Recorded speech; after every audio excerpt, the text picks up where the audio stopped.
Welcome to the fifth episode of the Mol Belgie South Africa recaps from Reality TV Warriors. My name is Michael Hamstone, and joining me as always is the Canadian who would never shoot a level 1 for €500 because he's not called Michelle Pierce-Donovan, Logan Saunders. Good evening. Good evening. We are over halfway through the season now, rattling through. Yeah, we don't have too much further to go. Just 3 rounds of play after this. Yeah, it's ironic for me to say this because we're, at the moment, I think, recording an average of 1 a week. Except for right now where it's back-to-back nights. Yeah, we've managed to do our new personal best of 2 this week. I'm proud of us. I think we hit 3 one week for Argentina when we did the Argentina season a few months ago. We did 4, including the Greece recap that week as well. Holy crap.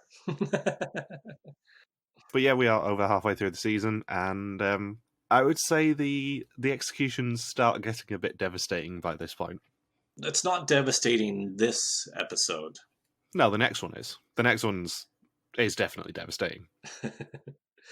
This week was the least amount of emotion I've seen from a cast after a player is executed ever, possibly. It's the anti-Jessica boot. Yes, from the player who was eliminated, as well as the contestants reflecting on the elimination, there's no real emotion here. Yeah, I mean, we can say that it's Hans. I'm going to just start with this question. Do you think that anyone ever suspected Hans? No. Maybe Bertrand did. Probably, but going back to what I said in episode 2, I'm not sure that this twist was fair, purely because it let everyone know that Hans was never going to be the mole. If Hans had got to the final 3, it would have been basically an unfair advantage for the one other person who wasn't the mole.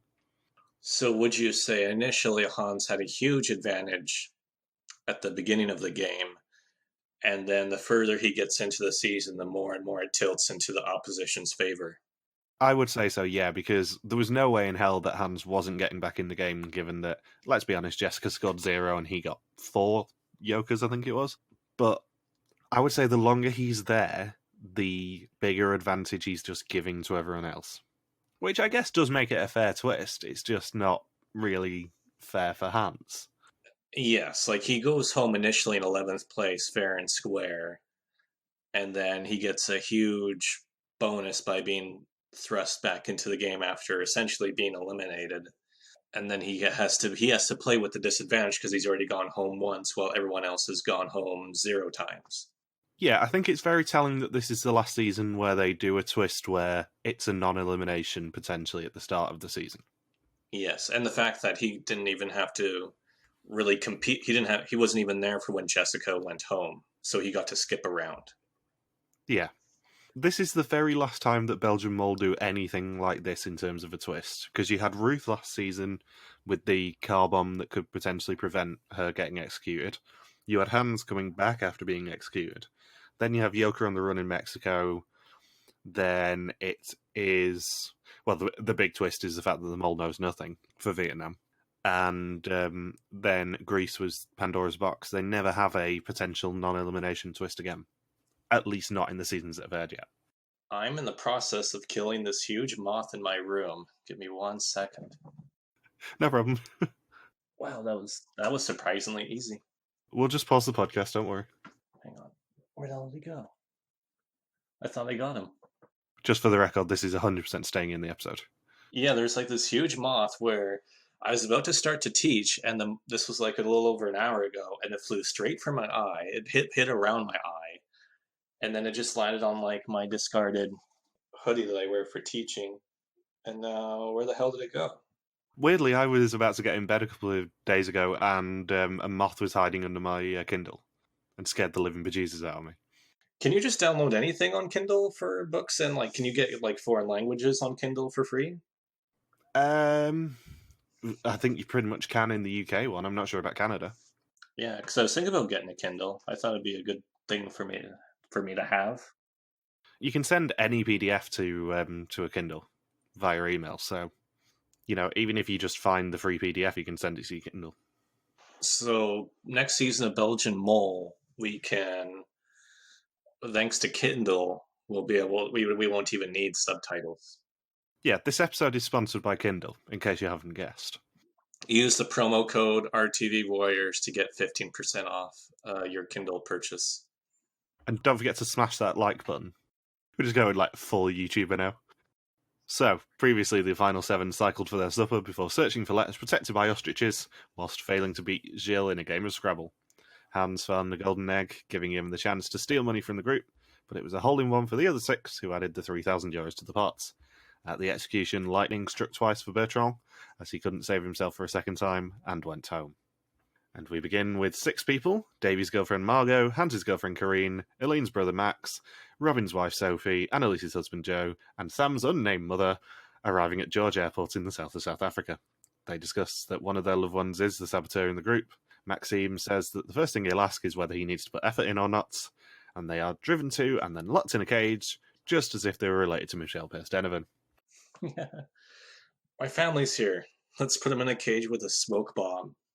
Well, the best thing about this is, I've checked through the entire episode, we never find out Sam's mum's name. They never say it on screen. Do you think she was trying to have some sort of anonymity? Anonymity? Anonymity. I'm not sure if she was trying to stay anonymous. She was going to stay unanimous? Yeah, I don't know why they never said her name. I don't think they said it actually in the episode. They certainly didn't put it on screen, because I went through the episode about 2 or 3 times on high speed just to make sure I didn't miss it. Yeah, I don't know. I don't know why they didn't say her name. Maybe it's Mary, and then if they said it 3 times, something would appear in the cage. Maybe it's Candyman Candyman? or Beetlejuice. Yeah, Beetlejuice. Yes. And we open for real on day 11 with Gilles greeting them at breakfast, looking for 2 contestants with a good sense of direction.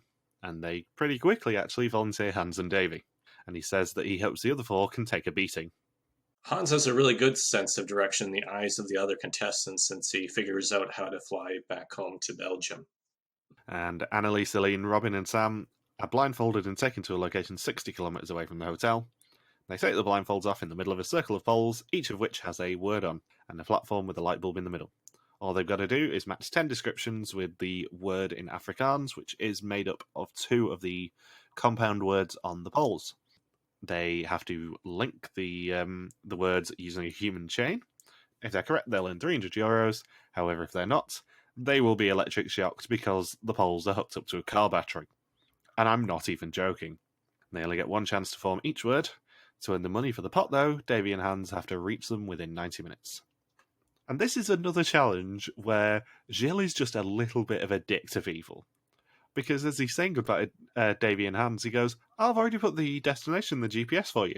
What he doesn't say is that he's put it into one of 8 GPSs, all of which are in a different language, all of which will speak at the same time. And just seeing the visual expression on Davy's face as he's trying to distinguish between each of the 8 GPSs is quite amusing. This is, I think, the first episode where we really get a sense that Davy is quite hilarious. Because his expressions during this car ride are divine. I don't know which was worse for him, the 8 GPSs or having pawns in the passenger seat. There's one point where he just looks utterly perplexed when he realizes all 8 GPSs are just going to start speaking at the same time. And the thing is, he's proven himself to be like the strongest competitor for the team to get money in challenges, to the point that when everyone else has access to the dictionaries and trying to figure things out, that they want Davy to help them figure out the compound words in Afrikaans. And Davy's like, I need, he even says at one point, I'm on the highway. I can't focus on 3 or 4 languages of GPS while I'm driving and you guys trying to get me to process Afrikaans at the same time while speaking in Flemish. Yeah, the thing is, it's an interesting experience being on South African roads at the best of times. With 8 different languages screaming directions at you, it's going to be a little bit deafening for him and a little bit distracting. And the 7 wrong GPSs also lead to a wrong destination. So they have to work out which one the correct one is and go to the correct place within 90 minutes, which is much more difficult than you would anticipate. Yeah, one of them leads to the middle of Soweto. So the first word is the Afrikaans for hole punch, and they are correct and can head to the library down the corridor. The light will turn on for 3 minutes, and there are 7 dictionaries hidden in the library.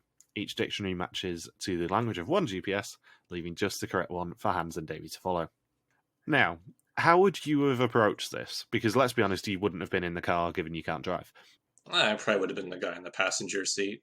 Yeah, you probably would actually, but thinking about this strategically, and given what we said in last week's episode about these people just do not make a plan, how would you have made a plan for this one?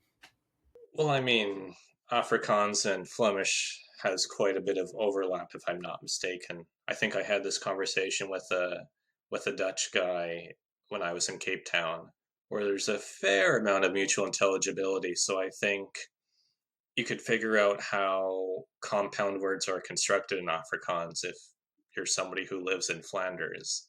Yeah, it took them far too long to realise that the correct tactic, I think, with the dictionary bit at least, is give them all the words for left, right, straight on, turn around, everything that they need, so that they can actually start working out the languages of the GPSs whilst you're getting electric shocked.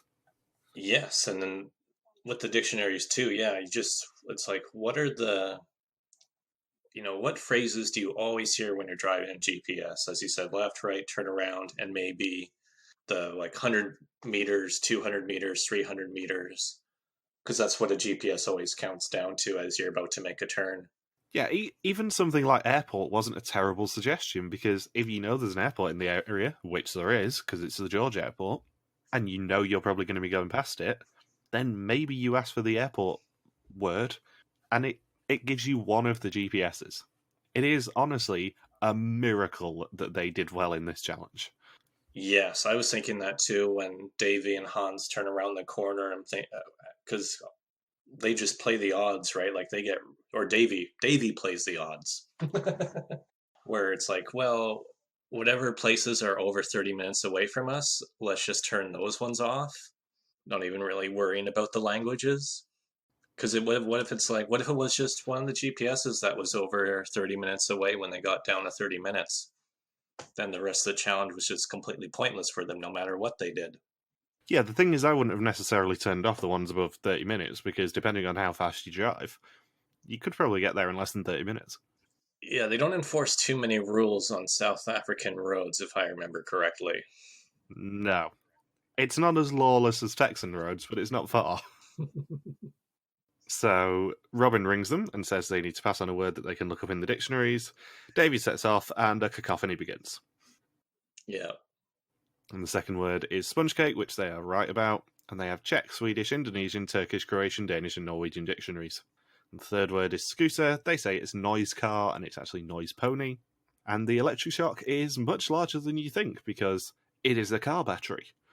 And the collective, like, as they get further into the challenge, the way that they keep lifting their fingers off of the battery when they think the shock is coming. Annalise is my absolute favourite in this challenge, I'll be honest. Annalise is so funny every time because she does not enjoy getting shocked. No, there's loud groans. It's like a ah. Between Annalise and Sam, we get such hilarious reactions to getting a pretty large electric shock. They'll turn into Blanca from Street Fighter in no time. So the fourth word is hitchhiking. They say it's raised thumb and it's thumb throw. Yeah, thumb thrower sounds like an epithet or something. Sounds like one of the name of the blue movies you got in your collection. Yeah, thumb thrower. You're a real thumb thrower. The fifth word is chameleon. They say it's colour changing tongue. It's actually colour changing man. And then Hans and Davy just get bored and decide to gamble and turn left. I like that's how they win the money.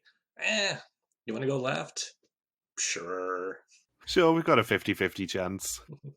I mean, in theory, I mean, of course it worked. In hindsight, it's like it makes them look like geniuses. But it's like I guess they had to narrow it somehow and just be like, okay, let's just if we try to focus on everything, we're gonna have zero shot at this. But if we are just careful and only focus on 3 or 4 GPSs and just bank on one of those being right, then we have a shot at winning this challenge. So instead of saying like a 0% chance of winning, if you focus on all 8, maybe if you're able to just be like, okay, let's just pretend like one of these 4 has to be right, then you have a legitimate shot at winning this challenge. Yeah. And they get the 6th one wrong as well and ring Davy in hands to help on the 7th. And Davy essentially tells him to piss off and leave him alone. Yeah. I'm driving. I'm on the highway. And somehow they guess that the Afrikaans for tracksuit is sweatsuit. Luck played a big part in their success because it certainly wasn't too much skill. Now, all of the skill seemed to be on the Hans and Davy side rather than the everyone else side. I will say that Robin and Davy did have the best communication of anybody in this challenge. Yeah, but that's a very low bar. It is, but I mean, it did contribute to them winning, though. Yeah, it took them until their 3rd visit to the library to work out that maybe you should just give us important words and we do the work while you get electric shocked. Yeah, because they weren't able to get too much information in 3-minute intervals. It seems like they wasted just staring at the dictionaries, which, if you're the mole, that's what you really want. You want to be in the bigger group. And plus, you're at the flow of information, too. And they get back in the library and manage to finally rule out a GPS, which is the Croatian one. And the 8th word is laptop. They are correct with scoot computer. And Davy and Hans ask for the word for airport, but it's a bit too late, so Davy eventually asks for left, right, and straight on. So after 8 questions, they get the correct approach. The 9th word is lift, and they choose raised container, which is correct. And with 45 minutes left, Davy and Hans have 7 GPSs, and the others have just 1 word left. The final word is incubator. They choose small incubator, and are wrong. It was baby incubator, and they have no more access to the library. And I have to say, I'm assuming there were some off-air rules for this one. I'm assuming that Davy and Hans couldn't turn back on a GPS that they'd already turned off. Yeah, I think they made that clear.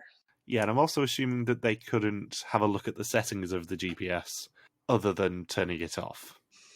Change the language. No, what I would have done, if it was me, was I would have, on most GPSs, you can have a look at what the upcoming route is.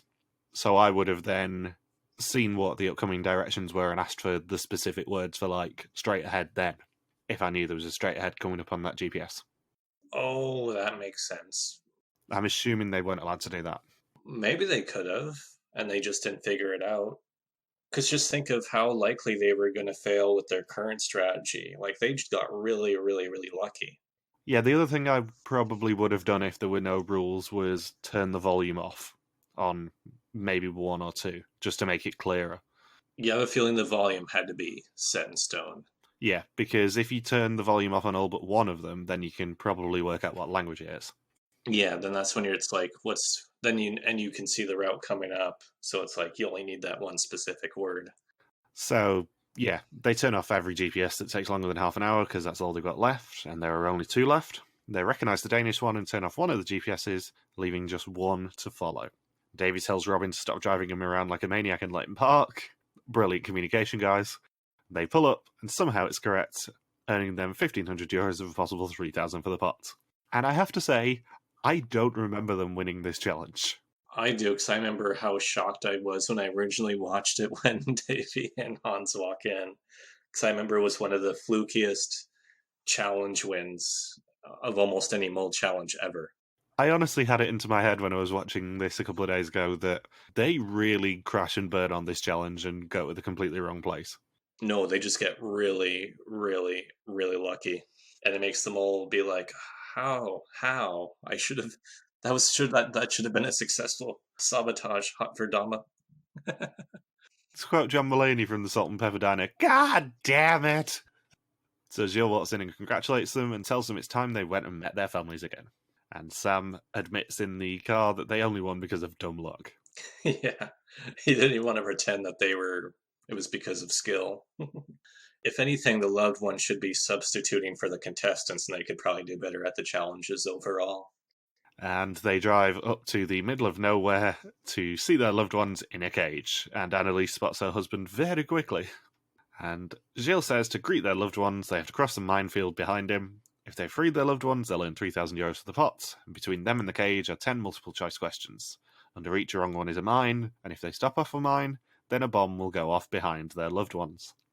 And for the first 6 questions, the loved ones get to assign who answers. The first category is sports, and they choose Robin. and he's asked which Belgian cyclist was the winner, in inverted commas, of 3 Lanterne Rouge at the Tour de France. I like how I've never heard of Red Lanterns before, and then it's referenced in back-to-back episodes. Oh yeah, it's a known thing, the Lanterne Rouge. In Europe. Yeah, in Europe. Obviously, Belgium is nearly as big into their cycling as like the Dutch and the French. Belgium is quite successful when it comes to road cycling, especially. So I'm not entirely surprised that there was a cycling question in this. I assume for Robin it was a really easy one. Yeah, I would assume so, because we get the impression that Robin is quite into his cycling from last episode, especially as well. I think it's basically him and Davey who are the big cyclists. So who gets the Green Lantern? The Green Lantern is the ring awarded to one random cyclist who completes the Tour de France. And it's a Canadian who gets it, right? Yeah, it allows them to put their skin suit on without having to do anything. It's technology. Maybe that'll be in the next Mole season. They'll have instead of a Red Lantern that they'll have to guide through to a campsite. It'll be a Green Lantern. You know, they got to keep topping themselves, right? And it'll all be CGI. I don't know how the fans are going to feel about it, though. Well, surely it'll just get referenced in a film 10 years later with the same lead actor taking the piss out of it. Yeah, very self-deprecating. As long as it's not green. So the second category is flora and fauna, both of whom are in my Animal Crossing village. They choose Hans because he had a botany book at university, and he's asked which of the 3 butterflies aren't real, either lemon, mango, or strawberry butterfly. I have no clue. It's a crapshoot, isn't it?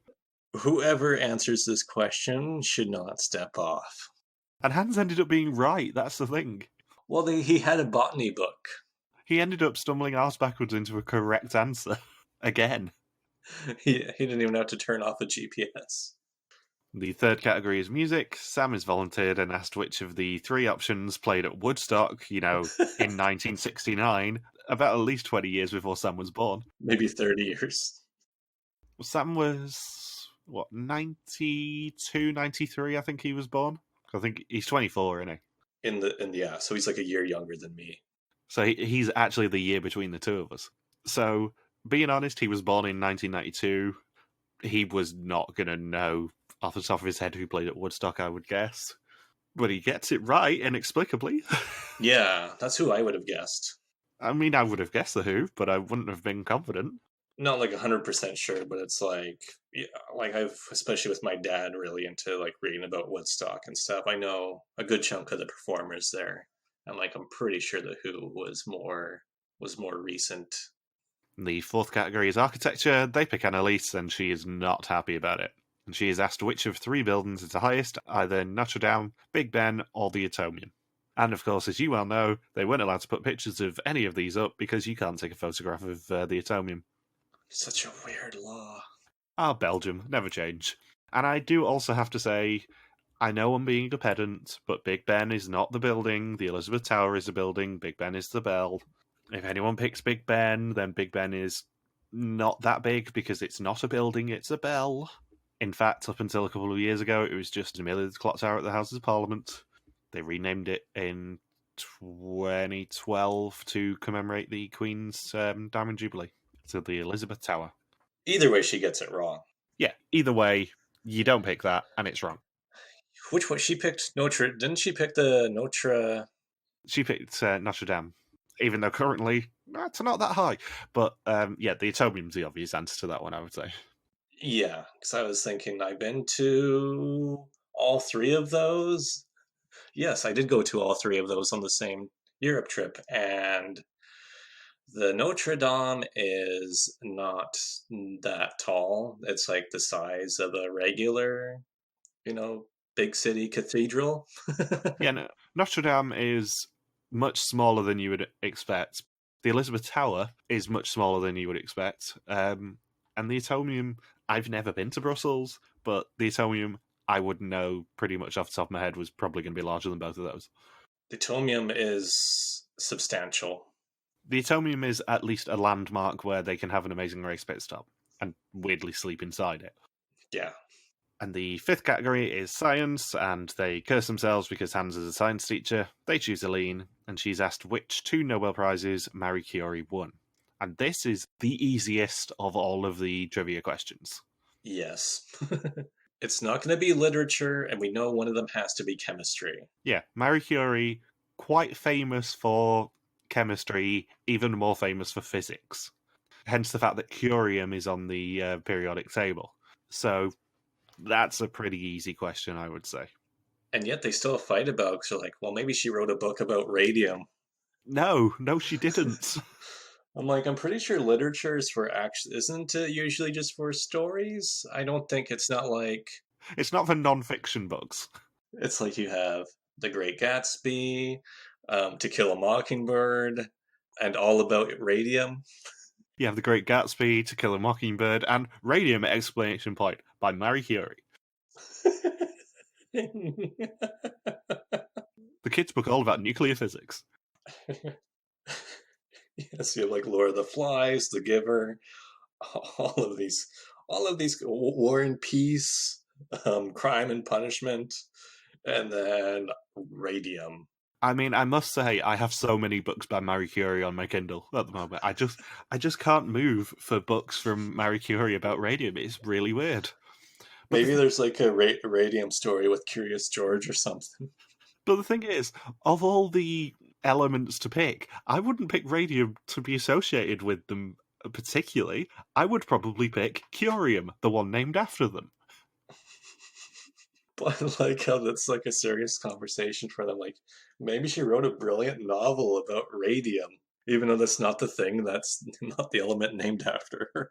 I mean, her books got a little bit samey when every single villain just used nuclear physics to kill people, but more power to her if she can keep writing that series of books. I mean, the twist did get a bit stale after the fourth or fifth time that a supervillain just used radium to kill people. Yes, a book with super villains and stuff was always up for uh, Nobel Literature Prize back in the 19th century. Did you know that she wrote a James Bond book? On Her Majesty's Radium. No, Radium Finger, obviously. Whoever he touches just get just gets. I was gonna say Dr. Radium was gonna be my next guess. Can you tell we're sleep deprived? Gold Radium. No, it's obviously given the theming of Goldfinger, it would be Radium Finger. The spy who radiumed me. From Russia with radium. It's more from Russia with Novichok, isn't it? So Davey is left over and has a question on art, and he's asked who painted Déjeuner sur l'herbe out of Degas, Monet, or Manet. For the final four questions, the contestants can decide who answers, but they have to choose someone who's on a right answer, or the bomb will explode when they step off. I must say, out of all six of them, the painting one and the butterfly ones would immediately be the two where it's like, okay, those two questions, nobody steps off. Like, I had no clue on the painting one. No, neither do I. But I'm not big on my art, so. And then, what was the seventh question? That was, they made Sam answer it? That was how old Juliet from Romeo and Juliet was when she died. Which is actually not a difficult question, I would say.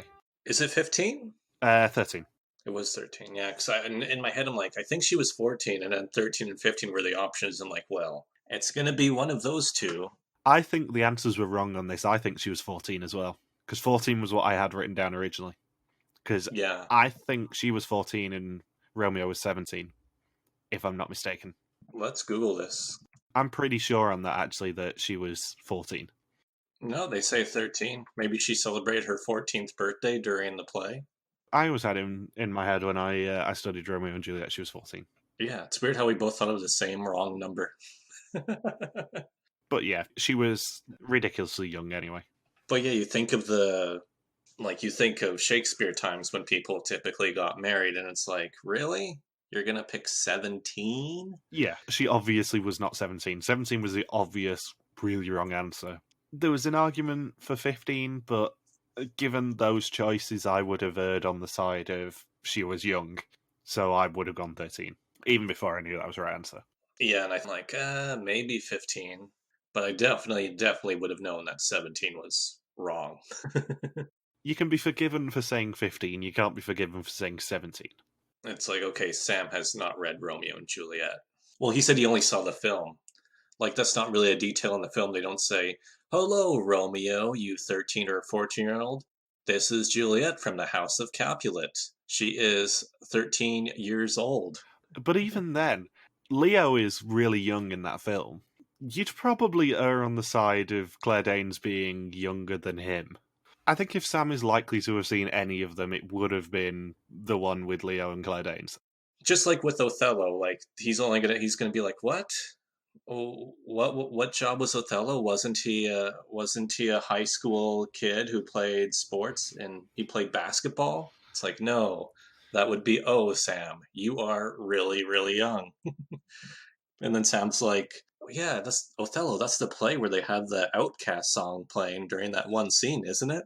But yeah, the argument I'm making is that even in the film, you can tell that Leo is meant to be much older than Claire Danes. If you roughly know that Leo was pretty young in that film and he was supposed to be about 17, you go, she was far younger than him, go 13.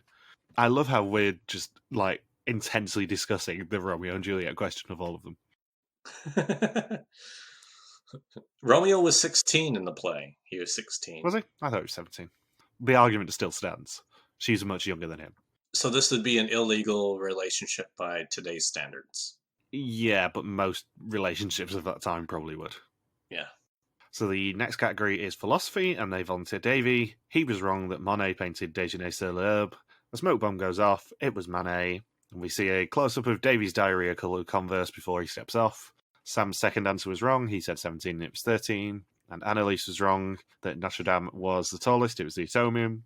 They could have won with the other three who were all right, but they didn't, so they earned 0 out of €3,000 for the challenge. And I have to say, the loved ones were very lucky that it's not any other season, because they would have got paint bombed in any other season. This is the only season that does not feature a paint bomb. Maybe after the whole gender reveal party thing with that fire starting, that they just thought, smoke bomb is good enough. That's why they're in the middle of nowhere. It's just in case they start a forest fire in California. Yeah. So everyone greets each other finally, and Robin says to his wife that both his suspects went home, so he's got no idea who it is. And then they all have dinner together, thankfully without shit wine this time, thank you, Bruno, and actually talk. And apparently Sam felt guilty that he asked how his dog was when he rang first, rather than his family. There is so much of this bit of the episode that I completely have forgotten. Like, I completely forgot that they stayed on basically a safari ranch. I completely forgot there was a warthog that Annalise ended up mothering. It's going to replace Hans as a contestant by the next episode. I think the warthog was more well liked than Hans. Yeah, I was going to say, I think most people would have preferred that. But the thing is, you don't realise how actually quite adorable warthogs are, because they are. They're very cute in real life. You just think of Pumbaa off of The Lion King and go, yeah, they're a bit ugly, but warthogs are actually pretty cute. I wish we had them in Canada. They're very tasty as well. So after breakfast, they leave for their next challenge. Before that, though, the loved ones are asked the traditional question of whether their candidate could be the mole. And literally everyone apart from Annalise gets a no. Annalise gets a, potentially she can lie. And Jill meets them all in the middle of a forest, and they are all wearing protective gear. And they're going to take part in a version of the Hunger Games just to date this episode. If you are shot, you are out, just like in the real Hunger Games. And they can earn €5,000 for the group and an exemption in this challenge. At some point during the hour, the money will be dropped. To win it, whoever picks it up must also be the only person left standing. And each pair gets a gun and a shield. Only the contestant can shoot. Paintball gun. Yeah, this isn't the real Hunger Games where they actually have tridents and shit. This is just a paintball gun. And the last person standing wins an exemption, regardless of the result of the challenge. And during the challenge, new rules will be announced over the conveniently placed tannoy. They needed to have funnier rules during the challenge. Something I did forget to mention, by the way, is they actually announced that Day 12 started in Hartenbos, and I've worked out the game reserve they stayed at, because I'm me. Was it a nice one? It looked very nice. It was the Gondwana game reserve by the look of things. The huts look the same from the pictures that I saw. It looks very nice. Is it in the northern part of the country or still No, southern? it's the entire season is basically in the Western Cape. It's just north of George. They didn't actually have to travel that far for it. But yeah, the new rules. Like, one of my rules would be like, okay, you have to speak in Pig Latin for the remainder of the challenge if you communicate with your partner. Or even better, you have to speak at the top of your voice if you communicate with your partner. Yeah. You are no longer allowed in Zone C. You're not allowed to do anything to do with an indoor voice. There's actually no exemption play. It's just going to be half of a yoker. 2 halves of a yoker have been dropped at zones A and C. You must combine them to make them into a real one. Also, it's deeply ironic that this challenge happens, given that this is essentially just a version of the ill-fated CW show Capture, which someone from Amazing Race 32 is on. Odd coincidence. But given that it's September for us that we're recording this, we'll talk about that next month, because I have some things to say about him. So, Eileen almost immediately shoots Joe, and the rest hide in the woods. Each pair have 15 paintballs, and during the game, more paintballs will be dropped at the zones on their map. Sam shoots Annalise after just 2 minutes, and she is out. I like how she only lasted like a minute and 50 seconds longer than her husband. I like how the first 2 people that you think are probably going to get eliminated in a paintball challenge get eliminated straight away. Yeah, it's too bad that Annalise couldn't put on like a Rambo bandana and just steamroll her way through this challenge. So Hans and Kareen arrive at drop point A and decide to hide there. Eileen and Max are at drop point C. Eileen sees Sam and his mum, but she only has 4 paintballs left. She still hits him though, leaving 4 pairs left, as loved ones are not allowed to be on the course alone. And 1 minute later, 15 paintballs will be dropped at Zone B, and Sophie picks them up for Robin. After 15 minutes, another 15 paintballs will be dropped at Drop Zone A. Hans picks them up.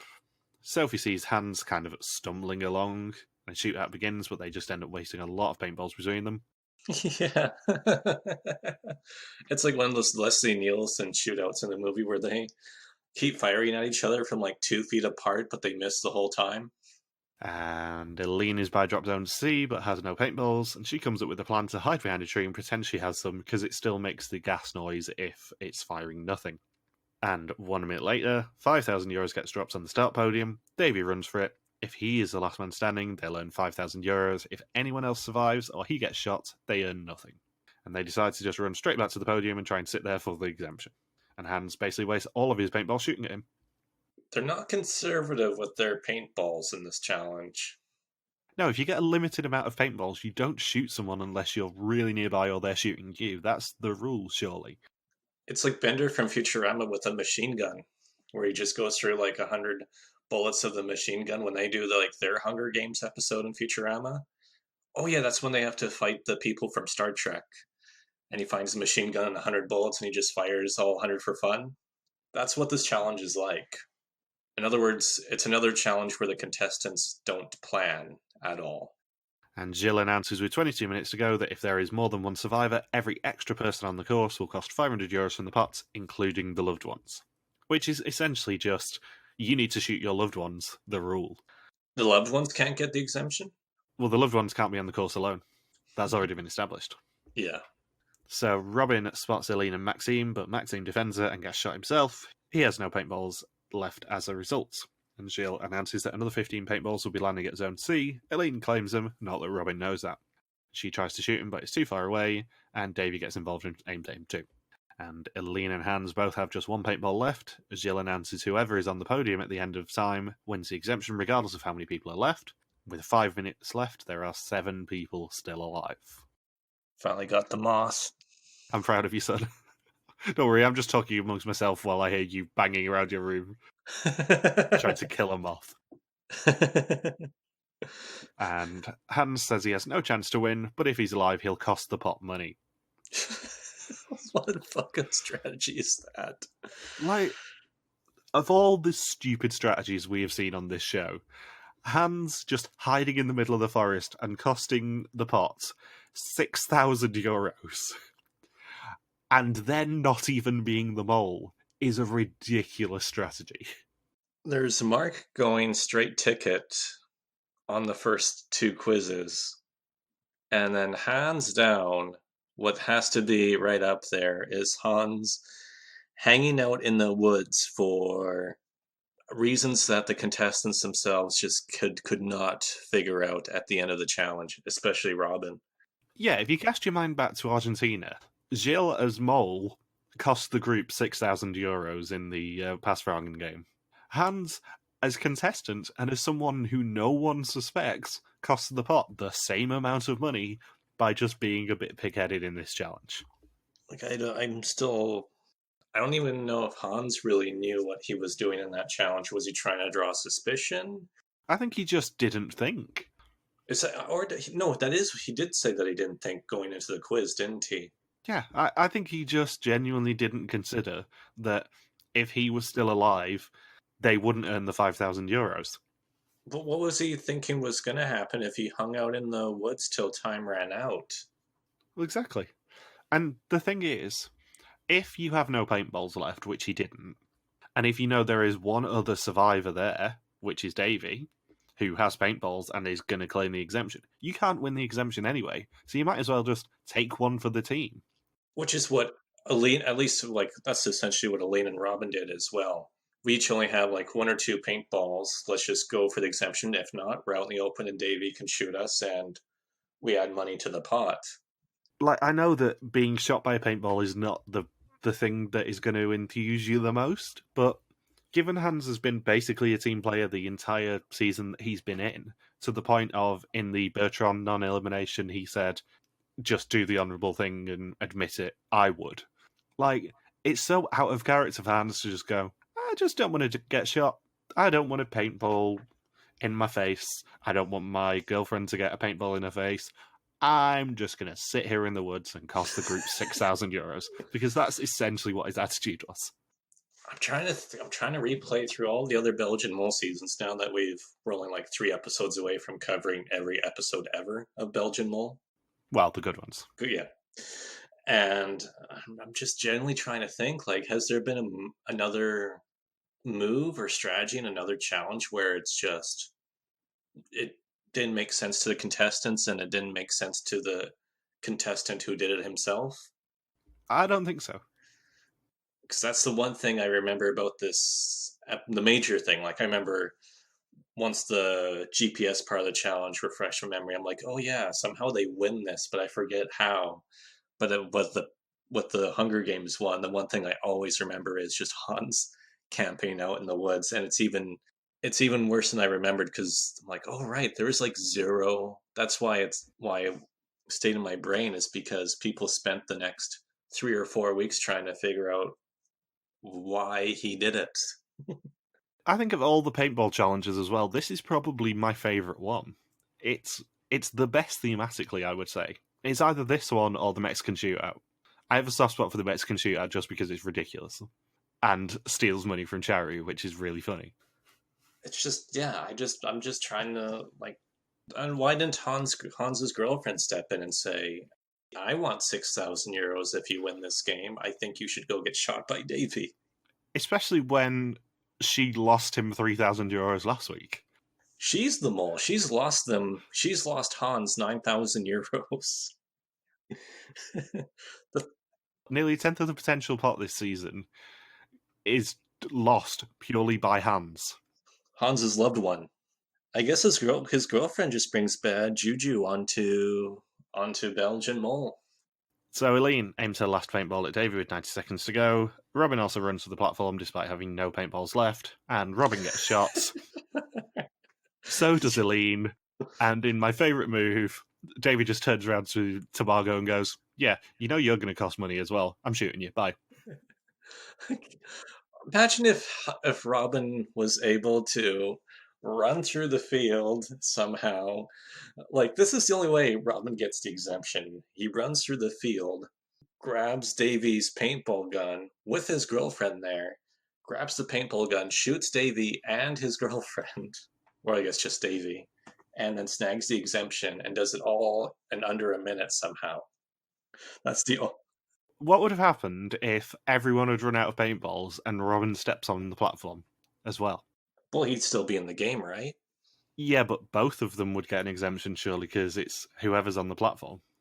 Would both get the exemption? Would one of them? I'd assume that there was an unannounced rule that only one could get it.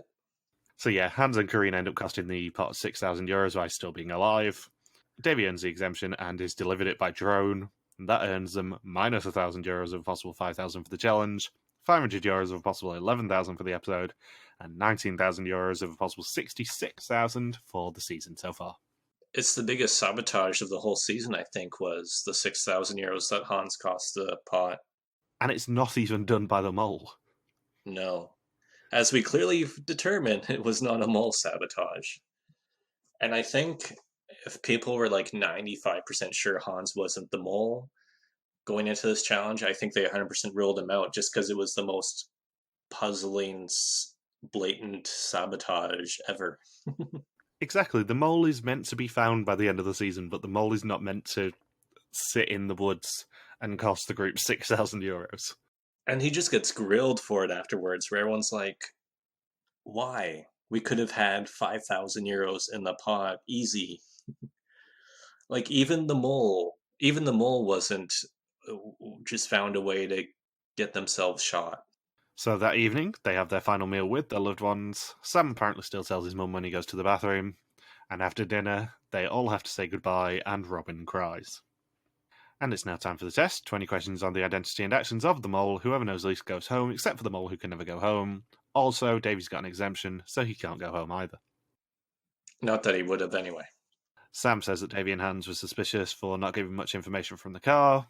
Annalise says that Robin was a bit overbearing at the electric challenge. Robin says that some very strange decisions were made at the paintball challenge, like Hans just hiding in the woods. Eileen says that Annalise was so sure about Monet painting Déjeuner sur l'herbe, but Davy was quick to step down too, so they're both suspicious. Hans says he's not sure if Corinne helped him. He told her who his mole is, but she told him to keep an open mind, and he's gambling on one person. And Robin says that today will be the least gutting elimination because everyone's had a bit of love from home. It really is the least gut-wrenching elimination, considering we get no reaction. We get a deep exhale from Davy. Even though he was the one person who could, well, one of two people who could be pretty confident that they weren't going home. Yeah. So Sam and Annalise get green screens before Hans actually sees a red one this time and goes home. And he says he took a huge risk going for one person today, and everyone eulogizes him and just says that he was a good dude. He was calm. He played for the group most of the time.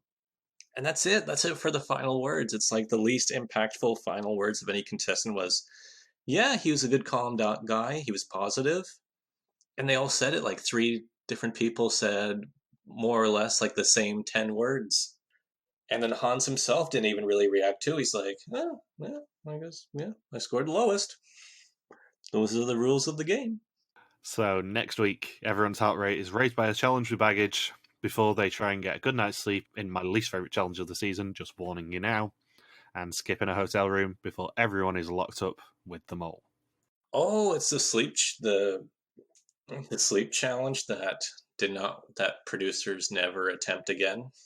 The sleep challenge is the one challenge I would say that I detest in this season. It's the one challenge that I think is an absolute stinker of a challenge because it's not visually appealing for us. It's not very fun for the candidates. It's just a rare misstep for this season. It was a creative challenge, though. Yeah, it was a creative challenge. It was worth a shot. And I've not rewatched it yet, so my opinion may change on this. But I remember it being a real stinker of a challenge. Because they don't succeed any remotely. And it's a bit of a gut-wrenching elimination next week as well. Well, I mean, in contrast to Hans. But I will say there are 2 really good challenges next episode. It's just the sleep one isn't one of them. So, anything else to say, Mr. Saunders?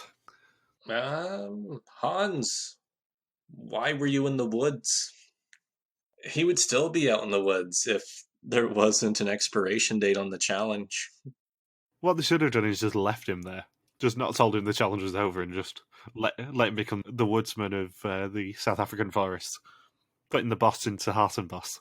Just he's waiting for the next paintballs to be delivered, next set of paintballs to be delivered by drone. So, thank you for listening to our Mol Belgie recap. We'll be back next week to continue the hunt for the mole in South Africa. Don't forget you can contact us on Twitter, Facebook, YouTube, or Instagram, where we are TV Warriors, or you can email us at contact@rtvwarriors.com. Logan is on Twitter at LogSuperQuacky, and I'm MJ Helmstone. See you next week. Peace out and just chill till the next flavoring.